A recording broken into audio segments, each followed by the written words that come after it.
Morning students. आज हम class 10th के संस्कृत के छठे लेसन की चर्चा करेंगे, डिस्कस करेंगे। सुभाषितानी पाठ का नाम है। सुभाषितानी में सुभाषित शब्द है। सुभाषित अकारांत नपुंसकलिंग प्रथमा विभक्ति बहुवचन शब्द है। सु प्लस भाषितानी। सु मीन्स अच्छा, सुंदर। सुंदराणी, उत्तमानी या हितकाराणी, अलग अलग मीनिंग है प्रसंगानुसार।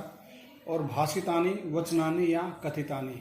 भाष धातु है कहना, कत प्रत्यय से भाषित बन जाएगा। नपुंसकलिंग में बहुवचन में भाषित, भाषिते, भाषितानी, भाषितम, भाषिते, भाषितानी। और सु मीन्स अच्छा। सुभाषितानी अच्छे कथन, अच्छी बातें, सोच विचार करके कही गई बातें ही सुभाषितानी कही जाती हैं। इस लेसन में विभिन्न ग्रंथों से लिए गए 10 श्लोक हैं। उनमें जीवन से जुड़ी सच्चाइयाँ हैं, हमारे लिए हितकारी हैं। उनको हमें ध्यान से पढ़ना है और केवल पढ़ना नहीं है, अपने जीवन दैनिक व्यवहार में उनका प्रयोग करना है। पहला श्लोक है, पहले भी आपने ये पढ़ा होगा कि आलस्यम ही मनुष्याणाम शरीरस्थो महान रिपुः न अस्ति उद्यमं समो बंधु कृत्वा यम न औषीदति। आलस्यम, आलस्य ही, निश्चय ही, मनुष्याणाम, मनुष्यों का, शरीरस्थ है, शरीर में स्थित, शरीर में विद्यमान, महान, बड़ा, रिपुः शत्रु है।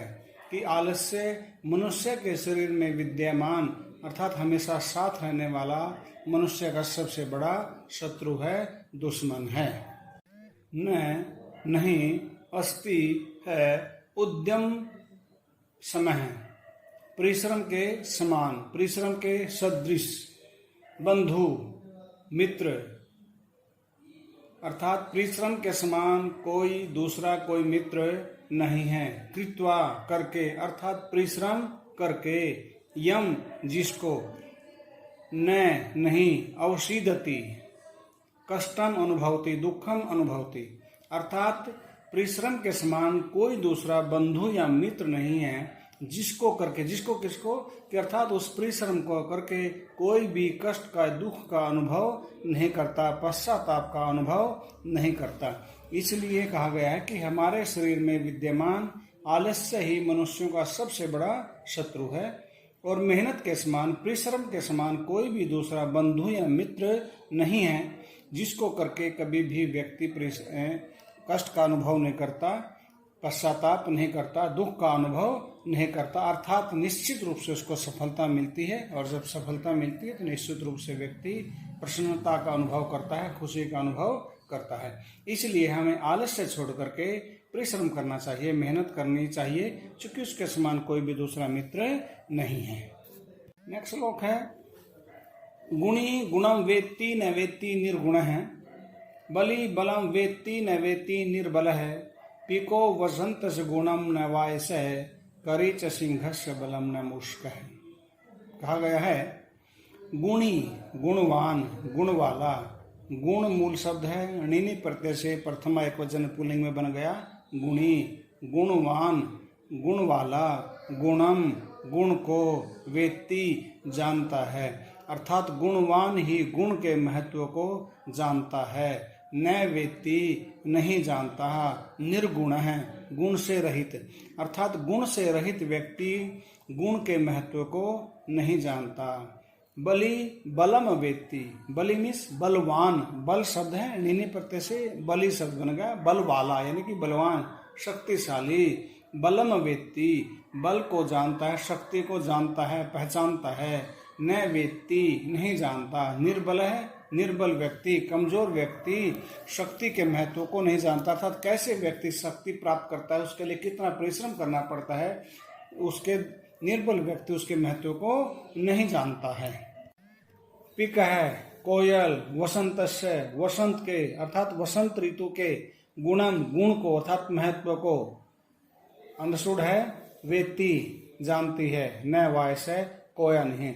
अर्थात वसंत ऋतु का क्या महत्व है ये कोयल जानती है, कोया नहीं जानता। ठीक वैसे कहा गया करी च सिंहस्य बलम, करी मीन्स हाथी, सिंहस्य शेर के, बलम बल को, वेती जानता है, न मुस्कै चूहा नहीं। अर्थात जिस प्रकार से वसंत ऋतु के महत्व को कोयल जानती है, कौवा नहीं जानता, वैसे ही सिंह के अंदर, शेर के अंदर कितनी ताकत है, उसके ताकत को हाथी ही जानता है, हाथी ही अनुमान लगा सकता है, हाथी ही उसकी शक्ति के महत्व को जानता है, चूहा नहीं जानता। तो इसलिए कहा गया है हमें गुणवान बनना है। यदि व्यक्ति के अंदर गुण है तो सभी चीजों के महत्व को व्यक्ति जान सकता है। एक शक्तिशाली व्यक्ति, एक धनवान व्यक्ति दूसरे व्यक्ति के महत्व को जानता है। एक शिक्षित व्यक्ति की कैसे शिक्षा प्राप्त होती है, शिक्षा प्राप्त करने के लिए कितना कष्ट सहन करना पड़ता है। क्योंकि धन तो दूसरे से प्राप्त किया जा सकता है, पीढ़ी दर पीढ़ी प्राप्त किया जा सकता है, विरासत में मिल सकता है, लेकिन जो शिक्षा है उस प्राप्त करने के लिए जो कष्ट अनुभव करना पड़ता है, जो तपस्या करनी पड़ती है, उसके महत्व को एक विद्वान व्यक्ति ही जानता है कि शिक्षित होने के लिए कितना कष्ट सहना पड़ता है। गर्मी, सर्दी, वर्षा आदि, स्कूल जाते समय व्यक्ति, बच्चे इन सभी चीज़ों का सामना करते हैं, आप सभी करते हैं। इसलिए कोई शिक्षित व्यक्ति ही जानता है कि आप लोग कितना कष्ट अनुभव कर रहे हैं। जो अनपढ़ व्यक्ति है शिक्षा प्राप्त करने के लिए कितना आप कष्ट करते हैं, वो उसके महत्व को नहीं जानता। इसलिए कहा गया है कि जो व्यक्ति गुणी है वही दूसरी चीजों के गुणों के महत्व को जानता है, निर्गुण व्यक्ति उसके महत्व को नहीं जानता। धन्यवाद।